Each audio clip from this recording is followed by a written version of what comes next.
Toxic release date ಬಗ್ಗೆ ಮಾತಾಡೋದಾದ್ರೆ toxic release date. Hello guys, welcome to KBPO channel. ನಾನು ಆಶಿಕ್. ತುಂಬಾ ಹಳೆ ಕಾಲಕ್ಕೆ ಹೋದ್ರೆ ಮೂವೀಸ್ ಎಲ್ಲ ಹೇಗೆ ಸ್ಟಾರ್ಟ್ ಆಗಿತ್ತು ಅಂತಂದ್ರೆ, ಒಂದು ಸಿನಿಮಾದಲ್ಲಿ ವಿಲನ್ಸ್ ಅಂದ್ರೆ ಅವ್ರ ವಿಲನ್ಸ್, ಹೀರೋಸ್ ಅಂದ್ರೆ ಅವ್ರ ಹೀರೋಸ್ ಆಗಿರ್ತಾರೆ. ಇದು ಹಳೆ ಕಾಲದ ಸಿನಿಮಾಸ್ ಫಾರ್ಮ್ಯಾಟ್ ಆಗಿರುವಂಥದ್ದು. ನಮಗೆ ಸಿನಿಮಾ ನೋಡಿದಾಗ ಗೊತ್ತಾಗುತ್ತೆ, ಅಥವಾ ಪೋಸ್ಟರಲ್ಲೇ ಗೊತ್ತಾಗ್ಬಿಡುತ್ತೆ. ಓಕೆ, ನನ್ನ ಮಗ ವಿಲನ್, ಇವರೇ ಹೀರೋ, ಇವರೇ ಎಲ್ಲ ಅನ್ನೋದು ನಮಗೆ ಗೊತ್ತಾಗುತ್ತೆ. ಆದರೆ ಇತ್ತೀಚೆಗೆ ಟ್ರೆಂಡ್ ಹೇಗೆ ಚೇಂಜ್ ಆಗ್ತಾ ಬಂತು ಅಂತಂದ್ರೆ, ರೀಸೆಂಟ್ ಟೈಮ್ಸ್ ಅಲ್ಲಿ ನಮಗೆ ವಿಲನ್ಸ್ ಲೈಕ್ ಮಾಡೋದಕ್ಕೆ ನಾವು ಸ್ಟಾರ್ಟ್ ಮಾಡ್ತೀವಿ. ಅಂದ್ರೆ ವಿಲನ್ಸ್ ಹೀರೋ ರೀತಿ ಕಾಣಿಸೋದಕ್ಕೆ ನಮಗೆ ಸ್ಟಾರ್ಟ್ ಆಗ್ತಾರೆ. ಅಂದ್ರೆ ಆ ಒಂದು ಫ್ಲೇವರ್ನ ಆ್ಯಡ್ ಮಾಡ್ತಾರೆ. ಓ ಏನ್ ಗುರು, ವಿಲನ್ ಆಕ್ಟಿಂಗ್ ಸಕ್ಕತ್ತಾಗಿತ್ತು, ಏನ್ ಆಕ್ಟಿಂಗ್ ಮಾಡೋದ ಗುರು ವಿಲನ್. ಈ ರೀತಿ ಟ್ರೆಂಡ್ ಚೇಂಜ್ ಆಗ್ತಾ ಬಂತು. ಸೊ ಇಲ್ಲಿ ಹೊಸ ಟ್ರೆಂಡ್ ಕೂಡ ಈಗ ಸ್ಟಾರ್ಟ್ ಆಗಿದೆ. ಅಂಡ್ ಇದು ಆಲ್ರೆಡಿ ಎಲ್ಲರಿಗೂ ಗೊತ್ತಾಗಿರುವಂಥ ವಿಷಯ ಆಗಿರುವಂಥದ್ದು ಏನಂತಂದ್ರೆ, ಸಿನಿಮಾದಲ್ಲಿ ಏನ್ ಹೀರೋ ಆಗಿ ಕಾಣಿಸೋದಲ್ದಲೇ ವಿಲನ್ ಕೂಡ ಒಂದು ಹೀರೋ ಆಗಿ ಕಾಣಿಸ್ತಾ ಇದೆ. ಇದೆಲ್ಲ ವಿಕ್ರಮ್ ವೇದದಲ್ಲಿ ಎಲ್ಲರಿಗೂ ಗೊತ್ತಾಗಿದೆ. ಈ ಸಿನಿಮಾ ಬಂದ್ಮೇಲೆ ಓಕೆ, ಪರ್ಸ್ಪೆಕ್ಟಿವ್ ಗುರು, ವಿಲನ್ ಹೀರೋ ಅಂತ ಏನಿಲ್ಲ, ಪರ್ಸ್ಪೆಕ್ಟಿವ್ ಗುರು ಅಂತ ಅರ್ಥ ಆಗಿದೆ. ಆದ್ರೆ ಟ್ರೆಂಡ್ ಯಾವ ರೀತಿ ಚೇಂಜ್ ಆಗಿದೆ ಅಂತಂದ್ರೆ, ಹೀರೋ ಅನ್ನೋ ಕ್ಯಾರೆಕ್ಟರ್ ಏನಿದೆ ಅದೇ ಟ್ರೂ ವಿಲನ್. ನಾನೀಗ 2 ಸಿನಿಮಾ ಬಗ್ಗೆ ಮಾತಾಡ್ಕೊಟ್ಟಿದ್ದೀನಿ. ಒಂದು ಡ್ರ್ಯಾಗನ್, ಇನ್ನೊಂದು ಟಾಕ್ಸಿಕ್. ಇವರಿಬ್ರು ನಿಮಗೆ ಟ್ರೂ ವಿಲನ್ ಆಗಿ ಕಾಣಿಸ್ಕೊಳ್ಳೋಕೆ ಹೊರಟಿದ್ದಾರೆ. ಅಂಡ್ ಒಂದೇ ಫಾರ್ಮೇಟ್ ಅಲ್ಲಿ ಹೋಗ್ತಿರೋದು ನನಗೆ ಶಾಕ್ ಆಗ್ತಿದೆ. ಯಾವಾಗ ಗೊತ್ತಾಯ್ತು ಅಂದ್ರೆ, ಟಾಕ್ಸಿಕ್ ಸಿನಿಮಾ ನೋಡಿದಾಗ ನಾನು ಇದ್ರ ಬಗ್ಗೆ ತುಂಬಾ ಮಾತಾಡಿದ್ದೆ. ಡ್ರ್ಯಾಗನ್ ಸಿನಿಮಾದ ಟೀಸರ್ ನೋಡಿದ್ಮೇಲೆ, ಓ ಇದಕ್ಕೂ ತುಂಬಾ ಮುಂಚೆನೆ ಒಂದು ಸಿನಿಮಾಸ್ ಎಲ್ಲ ಬರ್ತಾ ಇತ್ತು. ಯಾಕೆಂದ್ರೆ ನಾವು ಮೂವಿ ಎಂಡ್ವರೆಗೂ ಹೀರೋನ ವಿಲನ್, ಇವನ್ ವಿಲನೇ ಗುರು, ಈ ಸಿನಿಮಾದಲ್ಲಿ ವಿಲನ್ ಆಗೇ ಆಕ್ಟ್ ಮಾಡಿದ್ದಾನೆ ಗುರು ಅನ್ನೋ ಅಷ್ಟರಲ್ಲಿ ಲಾಸ್ಟ್ಗೆ ರೀಸನ್ ತೋರಿಸ್ತಾರೆ ಯಾಕೆ ಈ ಕೊಲೆಗಳನ್ನೆಲ್ಲ ಮಾಡಿದ್ದಾನೆ. ಸೊ ಇಲ್ಲಿ ವಿಷಯ ಏನಂತಂದ್ರೆ, ಈಗ ಅಪ್ಕಮಿಂಗ್ ಸಿನಿಮಾಸ್ ಏನು ಬರೋಕೆ ಹೊಟ್ಟಿದ್ದಿಲ್ಲ, ಡ್ರ್ಯಾಗನ್ ಹಾಗೇನೆ ಟಾಕ್ಸಿಕ್, ಇವ್ರಿದ್ರಲ್ಲಿ ಏನು ಪೋರ್ಟ್ರೇ ಮಾಡೋಕೆ ಹೊಟ್ಟಿರೋವಂಥದ್ದಲ್ಲ, ಇವ್ರು ಟ್ರೂ ವಿಲನ್ನೇ ಆಗಿರುವಂಥದ್ದು. ಆದರೆ ನಮಗೆ ಸಿನಿಮಾದ ನಾಯಕನಾಗಿ ಕಾಣಿಸೋಕೊಟ್ಟಿರೋವಂಥದ್ದು.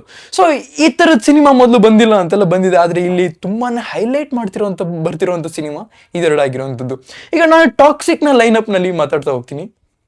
ಟಾಕ್ಸಿಕ್ ಸಿನಿಮಾದಲ್ಲಿ ಇಲ್ಲೇನು ಪ್ರೂವ್ ಮಾಡ್ಬೇಕಂತೇನಿಲ್ಲ, ಇವನ್ ಯಾಕೆ ಹೀರೋ ಯಾಕೆ ವಿಲನ್, ಪ್ರೂವ್ ಮಾಡೋವಂಥ ಅವಶ್ಯಕತೆ ಇಲ್ಲ. ಆದರೆ ನಮ್ಮ ಕ್ಯಾರೆಕ್ಟರ್ ಏನಿದೆ, ನಮ್ಮ ಹೀರೋ ಕ್ಯಾರೆಕ್ಟರ್ ಏನಿದೆ, ಅಂದರೆ ವಿಲನ್ ಕ್ಯಾರೆಕ್ಟರ್ ಏನಿದೆ, ಯಾಕೆ ಸ್ಟ್ರಾಂಗ್, ಅವನ ಡಿಸಿಷನ್ ಎಲ್ಲ ಹೇಗೆ ಶಾರ್ಪ್ ಆಗಿದೆ, ಇದನ್ನು ತೋರಿಸಿಕೊಟ್ಟಿರುವಂಥದ್ದು. ಆ್ಯಂಡ್ ಈ ಸಿನಿಮಾ ಒಂದು ಯಶ್ ಅವ್ರು ಹೇಳ್ದಾಗೇನೆ ಒಂದು ಕತೆ ರೀತಿ, ಒಂದು ಸ್ಟೋರಿ, ಒಂದು ಬುಕ್ನ ರೀತಿ ಹೋಗುವಂಥದ್ದು. ಎಲ್ಲೆಲ್ಲಿ ಈ ನಮ್ಮ ಏನಂತಾರೆ VFX ವರ್ಕ್ ನಡಿಬೇಕಾಗಿದೆ, ಎಲ್ಲೆಲ್ಲಿ ಗ್ರಾಫಿಕಲ್ ವರ್ಕ್ ನಡಿಬೇಕಾಗಿದೆ, ಅಲ್ಲೆಲ್ಲ ಡಿ-ನೆಗ್ ಅವ್ರು ನೋಡ್ಕೊಂತಾರೆ ಅನ್ನೋದು ಕಾನ್ಫಿಡೆನ್ಸ್ ಇದೆ. ಈ ಡ್ರಗ್ ಮಾಫಿಯಾ ಮೇಲೆ ಸಿನಿಮಾ ಮಾಡಬೇಕು ಅನ್ನೋದು ತುಂಬಾ ಹಳೆ ಕನ್ಸು ಅಂತಾನೆ ಅನ್ಕೊಳ್ಳಿ. ಆ ಕನ್ಸು ಈಗ ನನ್ಸಾಕೊಟ್ಟಿದೆ. ಇನ್ನೊಂದು ವಿಷಯ ಕೂಡ ಇಲ್ಲಿ ನೀವು ಯೋಚನೆ ಮಾಡ್ಬೇಕಾಗಿರೋದೇನಂತಂದ್ರೆ, ಬ್ರಿಟಿಷರು ಬಿಟ್ಟು ಹೋದಾದ್ಮೇಲೂ ಅಥವಾ ಬಿಟ್ಟು ಹೋಗೋ ಟೈಮಲ್ಲಿ ಆಗಿರುವಂತ ಪ್ರತಿಯೊಂದು ಕೆಟ್ಟ ಕೆಲಸಗಳು, ಅಂದ್ರೆ ಅನ್ಆಥರೈಸ್ಡ್ ಆಗಿ ನಡೆದಿರುವಂಥ ಕೆಲಸಗಳಾಗಿರುವಂಥದ್ದು. ನೋಡಿ, ಅವರು ಬ್ರಿಟಿಷರ್ಸ್ ನಮ್ಮ ಇಂಡಿಯಾನ ಆಕ್ಯುಪೈ ಮಾಡಿರೋದು ಇದೇ ಅನ್ಆಥರೈಸ್ಡ್ ಆಗಿರುವಂಥದ್ದು.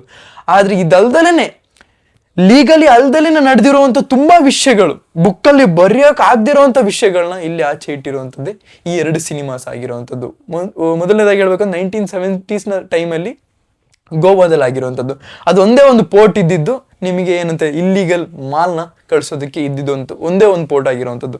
ಸೊ ಇದನ್ನ ಇನ್ನೂ ಜಾಸ್ತಿ ನೆಕ್ಸ್ಟ್ ಲೆವೆಲಲ್ಲಿ ಪೋರ್ಟ್ರೇ ಮಾಡೋಕೊಟ್ಟಿರುವಂಥದ್ದು, ಒಂದು ಸಿನಿಮ್ಯಾಟಿಕ್ ಶೇಡ್ನ ಕೊಟ್ಟಿರುವಂಥದ್ದು ಡ್ರ್ಯಾಗನ್ ಆಗಿರುವಂಥದ್ದು. ಸೊ ನನಗೆ ಇಲ್ಲಿ ಎರಡನ್ನೂ ಯೋಚನೆ ಮಾಡಿದಾಗ, ಯಶ್ ಅವರಿಗೆ ಇದು ಆಲ್ರೆಡಿ ತಲೆಯಲ್ಲಿ ಇತ್ತ, ಅಥವಾ ಪ್ರಶಾಂತ್ ನೀಲ್ ಅವರಿಗೆ ಆಲ್ರೆಡಿ ತಲೆಯಲ್ಲಿ ಇತ್ತ. ಇಲ್ಲಿ ನಾನು NTR ವಿಷಯ ಮಾತಾಡ್ತಾ ಇಲ್ಲ, ಅಥವಾ ಗೀತು ಮೋಹನ್ ದಾಸ್ ಅವರ ವಿಷಯ ಮಾತಾಡ್ತಾ ಇಲ್ಲ.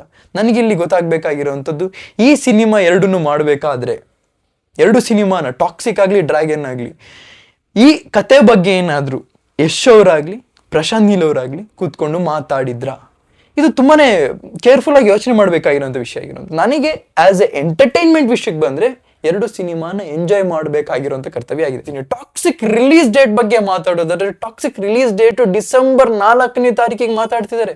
ಅಂಡ್ ಅದು ಕೂಡ ಕನ್ಫರ್ಮ್ ಇಲ್ಲ. ಯಾಕೆ ಅಂತಂದ್ರೆ, ಇಲ್ಲಿ ಅವೆಂಜರ್ಸ್ನ, ಮಾರ್ವೆಲ್ ಸಿನಿಮಾಸ್ನ ನೋಡಿ, ಗ್ಲೋಬಲ್ ಮಾರ್ಕೆಟ್ನ ಏನೇ ಅನ್ಕೊಂಡ್ರು ಕೂಡ ಗ್ಲೋಬಲ್ ಮಾರ್ಕೆಟಿಗೆ ಟಾಕ್ಸಿಕ್ ಸಿನಿಮಾದ ಬಗ್ಗೆ ಅಷ್ಟೊಂದು ಮಾರ್ಕೆಟಿಂಗ್ ಮಾಡೋದಕ್ಕೂ ಮೊದಲನೇ ಮಾರ್ವೆಲ್ ಅವರು ಮುಂದೆ ಟಾಕ್ಸಿಕ್ ಸಿನಿಮಾದಿಂದ ಅಪ್ಡೇಟ್ ಕೇಳೋದಕ್ಕೋಸ್ಕರ ಟಾಕ್ಸಿಕ್ನ ಹ್ಯಾಶ್ಟ್ಯಾಗ್ ಈ ಒಂದು ಕಮೆಂಟ್ ಸೆಕ್ಷನ್ ನಡೆಸ್ತಾನೆ ಹೋಗಿ, ಆವಾಗ ನಮಗೆ ಟಾಕ್ಸಿಕ್ನ ಅಪ್ಡೇಟ್ ಸಿಗುತ್ತೆ ಅಂತಲೇ ಹೇಳ್ಬೋದು. ನಿಮಗೆ ಏನಾಗುತ್ತೆ ಕಮೆಂಟ್ ಸೆಕ್ಷನ್ ತಿಳಿಸಿ ಅಂತ ಹೇಳ್ತಾ, ಈ ಒಂದು ವಿಡಿಯೋದಲ್ಲಿ ನಾನಿಲ್ಲಿ 2 ಸಿನಿಮಾದ ಕಂಪ್ಯಾರಿಸನ್ ಕೂಡ ಮಾಡಿದ್ದೀನಿ, ಹಾಗೇನೆ ರಿಲೀಸ್ ಡೇಟ್ ಬಗ್ಗೆನೂ ಕೂಡ ಮಾತಾಡಿದ್ದೀನಿ ಅಂತ ಹೇಳ್ಬೋದು. ನಿಮ್ಗೇನಾಗುತ್ತೆ ಕಮೆಂಟ್ ಸೆಕ್ಷನ್ ತಿಳಿಸಿ ಅಂತ ಹೇಳ್ತೀವಿ. ನೀವು ಲೈಕ್ ಮಾಡಿ, ಶೇರ್ ಮಾಡಿ, ಚಾನಲ್ ಸಬ್ಸ್ಕ್ರೈಬ್ ಮಾಡಿ, keep watching, love you all, piece.